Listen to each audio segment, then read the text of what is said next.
again. Welcome to Myths, Legends, Stories, and Tales with Lady Liadan.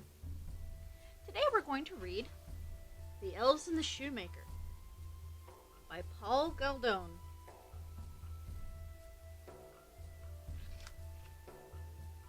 Okay.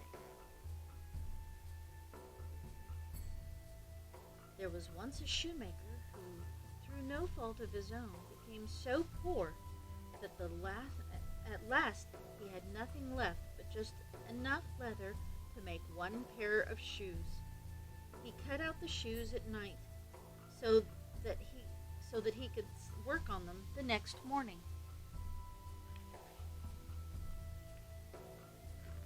Because he had a good conscience, the shoemaker laid himself down in his bed and fell asleep at once.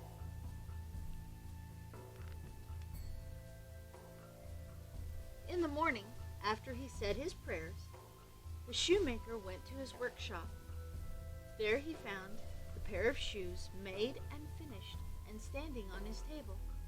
He was very much astonished and could not tell what to think. He took the shoes in his hand to examine them more carefully. They were so well made that every stitch was in the right place, just as if they had come from the hand of a master workman.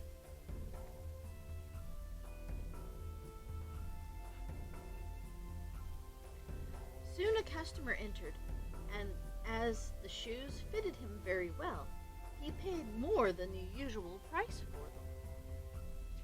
Do you think that made the shoemaker happy? Now the shoemaker had enough money to buy leather for 2 more pairs of shoes.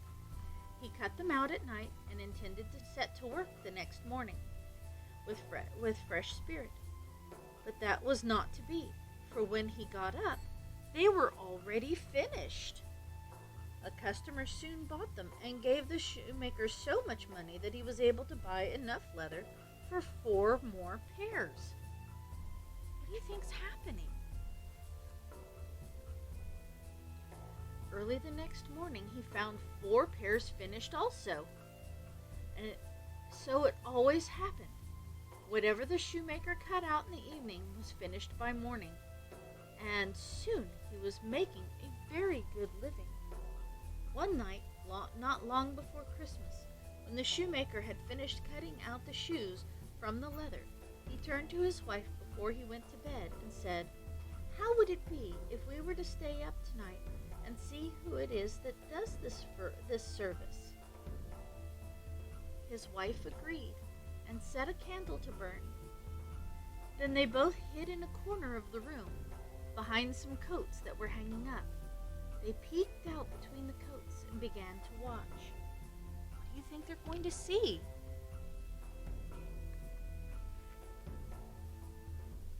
As soon as it was midnight, in came 2 neatly formed naked little elves.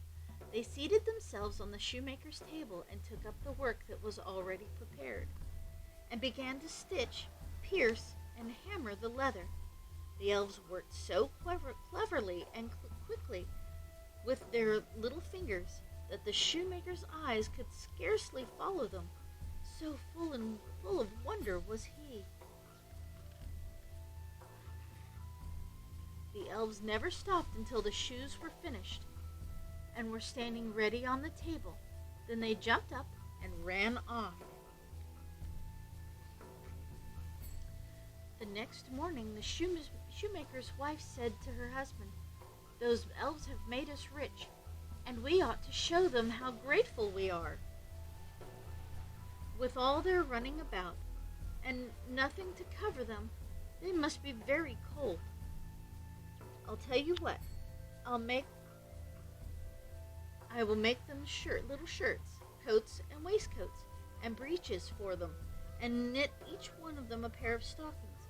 And you shall make each of them a pair of shoes." The husband consented willingly, and that night, when everything was finished, they laid the gifts on the table instead of the cut-out leather. They hid themselves so that they could observe how the elves behaved when they saw their presents.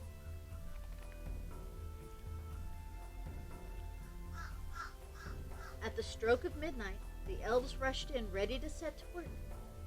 But when they found the neat little clothes made just for them, they stood a moment in surprise. Then they showed their greatest delight. Do you think they were very happy? What a nice gift. Quickly they took up the garments and slipped them on, singing, "What a spruce and dandy boys are we! No longer cobblers we will be."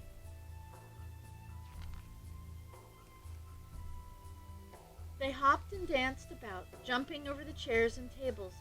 At last they danced out the door. From that time on, the elves were never seen again, but the shoemaker and his wife prospered as long as they lived. Now, this is a folk tale. It also kind of tells a little bit of a moral, doesn't it? If you're nice to someone, show your gratitude. Now, folk tales were from oral history. They weren't written down until much later. So the folk tales are actually a lot older than they seem. They were passed down from, word of mouth. Things that you heard before bedtime, just like we read stories to our children today. Only we're reading out of books, as opposed to remembering the story from being told it from when you were little. That's all the time we have today. We'll see you next time.